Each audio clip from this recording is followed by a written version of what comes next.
9.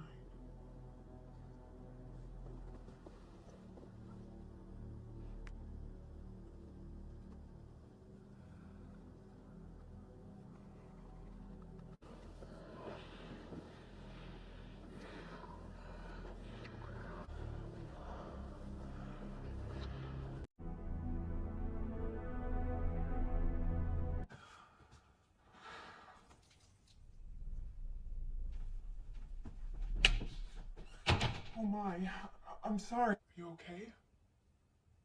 I think so. I was just taking a shower.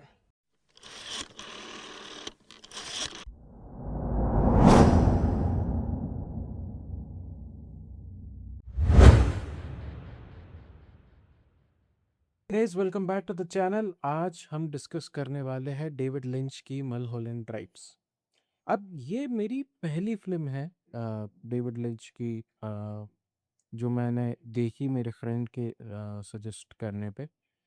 And जब ये film start हुई तो स्टार्टिंग के जो 40 मिनट्स है ना, वहाँ तक मैं ये सोच रहा था कि यार ये फिल्म में क्या चल रहा है, क्योंकि एब्रप्ट इंट्रोडक्शन सीन्स होते हैं, कैरेक्टर्स आ रहे हैं, कैरेक्टर्स जा रहे हैं, किसी एक कैरेक्टर की स्टोरी थोड़ी सी आगे बढ़ती है एंड देन फिर हम एक नए कैरेक्टर को एंट्री करते हुए देखते हैं। तो एक टाइम पे ऐसा लगता है कि ये काफ़ी slice of life kind of film है, जहाँ पे मल्टीपल कैरेक्टर्स हैं और वो एक पॉइंट पे आके वो मिलेंगे एंड कुछ तो होगा। मूवी के ओपनिंग सीन में ही एक छोटा सा कन्फ्लिक्ट दिखाया जाता है, बट आपको इन 40 मिनट्स के अंदर, जो इनिशियल 40 मिनट्स है उसके अंदर, आपको ये पता नहीं चलेगा कि ये कन्फ्लिक्ट छोटा कन्फ्लिक्ट है या इसका कोई और भी एक कनेक्शन है, या फिर जस्ट ये एक रैंडम प्लेसिंग थी। कुछ कैरेक्टर्स आपको इनिशियली 40 मिनट्स में रैंडमली अपीयर होते हुए दिखेंगे। रैंडमली आपको ऐसा लगेगा कि यार ये मूवी का तो कोई जॉनरा ही नहीं है, ये हॉरर की तरफ शायद जा रही है या फिर ये क्राइम थ्रिलर की तरफ जा रही है। तो इसका एक्चुअल में मतलब क्या प्लॉट है आपको समझ में नहीं आएगा। एंड अगर आप प्रिडिक्ट करने लग जाते हो ना कि नहीं यार ये फिल्म तो मतलब यहाँ से ऐसी होगी या यहाँ से वैसी होगी, तो फिर ये फिल्म आपके लिए बिल्कुल है ही नहीं। आपको इस फ़िल्म के मतलब इस फ़िल्म को देखने के लिए आपको थोड़ा पेशेंस रखना पड़ेगा, क्योंकि जैसे-जैसे इसमें लेयर ओपन होते जाती है, वैसे-वैसे ये और भी इंटरेस्टिंग, मीनिंगफुल होते जाती है और बहुत सारी चीज़ें हैं आपकी लाइफ़ को लेके ये आपको बयाँ करती है। और ये एक वो चुनिंदा जो फ़िल्में होती है ना, मतलब आपको ऐसे हमारे कंट्री में ये फ़िल्म्स ऐसे देखने को मिलेंगी नहीं, क्योंकि हमारी फ़िल्म का जो टेम्पलेट्स है या फिर जो बनाने का तरीका है वो है ही नहीं। वो ऐसी फ़िल्म्स शायद आइडियाज़ होंगे, लेकिन मुझे लगता नहीं है कि कोई ऐसा स्ट्रक्चर है जो ऐसे आइडियाज़ को सपोर्ट करता हो। इंडी स्पेस में फिर भी आप एक्सपेक्ट कर सकते हैं कि इस टाइप की फ़िल्म बन रही है, और कुछ हमें एग्ज़ाम्पल मिलते भी हैं, not exactly like this Mulholland Drives, but या मतलब थोड़ी बहुत ऐसी अ, जहाँ पे आप ह्यूमनली ज़्यादा कनेक्टेड हो, रादर देन कि बहुत कुछ बड़ा कॉन्फ्लिक्ट। अब हमारे यहाँ की जो फ़िल्म्स है, उनकी सबसे बड़ी प्रॉब्लम क्या है ना कि जो ह्यूमनली जो कॉन्फ्लिक्ट है, जो एक इंसान के अंतरात्मा का के साथ जो एक व्यवहार है कि वो अंदर ही अंदर कैसा इंसान है ना? उसी से एक्शंस पता चलते हैं किसी भी इंसान के कि वो क्या एक्शन लेगा, क्या नहीं लेगा, रिगार्डलेस ऑफ एनी जेंडर। तो वो जो चीज़ है ना हमारे सिनेमा में काफ़ी मिसिंग है। बहुत कम लेवल पे ऐसा कुछ हो पाता है।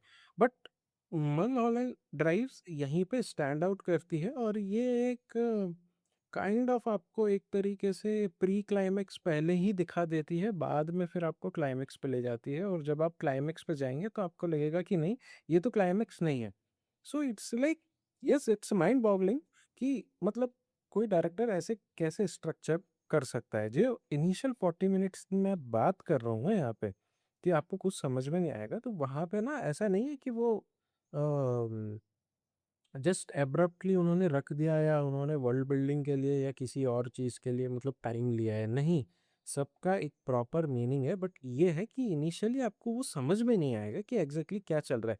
आपको लगेगा कि यार ये कहीं मैं taxi driver kind of film तो नहीं देख रहा हूँ कि जहाँ पे मतलब एक कैरेक्टर है वो चलता चला जा रहा है, इंट्रोडक्शन अदर कैरेक्टर्स से इंटरेक्ट हो रहा है, ये वो। लेकिन ये सब आपको बाद में क्लू समझ में आने लगेगा। बीच में ऐसा लगता है कि ये थोड़ा मतलब वही स्कॉर्सेसे वाला ट्रीटमेंट काइंड ऑफ चल रहा है, लेकिन नहीं, ये काफ़ी लेयर्ड स्टोरी है। और मैं एकदम फैन हो गया जैसे ही मैंने फर्स्ट आर इस फिल्म का जो कंप्लीट हुआ ना, तो उसके बाद से आई वाज लाइक यस, अब मेरे को समझ में आ रहा है कि इस फिल्म में क्या चल रहा है। लेयर बाय लेयर एक एक लेयर ओपन होते जाती है, एंड उसका मीनिंग आपको समझ में आने लगता है, और वो मीनिंग ह्यूमनली बहुत डीप है। उसका ऐसा है ना कि आप सोचने पे मजबूर हो जाते हो, क्योंकि काफ़ी डार्क साइड भी ये फ़िल्म सेलेक्ट करती है। तो मे बी अगर आप इंटरनेट पे देखोगे तो इसका कोई एक जॉनरा होगा फ़िल्म का, बट मुझे ये फ़िल्म मल्टी जॉनरा लगती है, क्योंकि यस, साइकोलॉजिकल है, इनर कॉन्फ्लिक्ट, एक इंसान के इनर कॉन्फ्लिक्ट को ये बयाँ करती है, ठीक है? उसके बाद यस, ये एक थ्रिलर है, डेफ़िनिटली। एंड उसके बाद ये थोड़ा-सा मेरे को नॉयर काइंड ऑफ ज़ोन में लगती है, क्योंकि इसका एक पर्टिकुलर सीन है, वहाँ पे बहुत कुछ चल रहा है। वो एक आप देख सकते हो कि वो एक थिएटर सेटअप है। उस थिएटर सेटअप में एक ओपेरा चल रहा है। तो वो आपको ना वहाँ पे पूरा नॉयर आता है, और काफ़ी अ जो लाइटिंग वाइज है, या फिर आप देखें जो कैरेक्टर वाइज है, काफ़ी चीज़ें अपीयर होते चले जाती है। एंड यस, इसमें थोड़ा सा टच फिर फैंटेसी का भी आता है, बट अब ये नहीं है कि खिचड़ी बना दिया है ना, इतने इतने सारे चीज़ों को लेके इसको खिचड़ी नहीं बनाया है। ये सारी चीज़ें ना, ये लेयर बाय लेयर ओपन होती है, और इसमें एक सेंट्रल कैरेक्टर है। वो सेंट्रल कैरेक्टर इसमें ना एक सेंट्रल कैरेक्टर है, ओपनिंग सीन से ही वो सेंट्रल कैरेक्टर आपके सामने आता रहेगा। उसकी एक स्टोरी चल रही है, और आपको लगेगा कि यार ये तो मतलब मुझे यहाँ पे बहुत सारे लिंक्स कनेक्ट करने पड़ेंगे, ये कैसे हो रहा है, क्या हो रहा है। और इसमें एक तरीके से एक लेस्बियन रिलेशनशिप को भी दिखाया गया है। तो वो क्या है, वो कैसे, मैं स्पॉयलर्स नहीं देना चाहता हूँ, हालांकि ये बहुत मतलब पुरानी फिल्म है, 2002 2003 के टाइम की फिल्म है। तो यहाँ पे मतलब स्पॉइलर अगर मैं डिस्कस कर भी लूँ, तो कोई एज सच परेशानी तो नहीं है, लेकिन मुझे ऐसा लगता है कि शायद बहुत सारे लोगों ने, क्योंकि मैंने बहुत सारे क्रिएटर्स को भी देखा है जो सिनेफाइल्स हैं, इस फ़िल्म के बारे में बहुत कम बात करते हैं, तो इसलिए मैं स्पॉयलर्स पे नहीं जाना चाहूँगा। लेकिन हाँ, ऊपर-ऊपर से हम थोड़ा-सा डिस्कस करते हैं, और इस मतलब अ, देखते हैं कि एक तरीके से सेटअप कैसा है, कि सेटअप ऐसा है कि एक सेंट्रल कैरेक्टर है जो कि फीमेल है, उस पे कुछ अटैक होता है, अटैक होने के बाद उसकी याददाश्त चले जाती है। अब उसे अपनी मेमोरी रिकलेक्ट करनी है। अब वो मेमोरी रिकलेक्ट होने के चक्कर में आपको बहुत सारे नए कैरेक्टर से इंट्रोड्यूस किया जाता है। वहीं पे आपका एक हॉरर एंगल भी निकल के आता है कि इसमें क्या है। और एक इसमें एक चाबी है उस सेंट्रल कैरेक्टर के पर्स में, वो चाबी बहुत इम्पोर्टेंट लिंक है, उसी से सब कुछ कनेक्टेड है, जो कि आपको डार्क साइकोलॉजिकल वे में लेकर जाता है। एक पूरा गैंग काइंड ऑफ दिखाया गया है जो कि चल रहा है, जो कि सिनेमा को कैसे इन्फ्लुएंस करता है कि किसको कास्ट करना चाहिए, किसको कास्ट नहीं करना चाहिए। ये भी एक रियलिटी को टच किया जाता है। और ये भी सारी चीज़ें एक पॉइंट पे ये रिलेटेड है। जो गून है, एक गुंडा है जो सुपारी लेता है, रॉबरी करता है, पैसे चुराता है, उसकी अ, एक छोटी सी लाइफ की झलक भी दिखाई गई है कि वो कैसे ऑपरेट करता है, वो कैसे सुपारी लेता है, और कैसे ये सारे लोग हमारे उस सेंट्रल प्रोटैगनिस्ट से, सेंट्रल कैरेक्टर से कनेक्टेड है।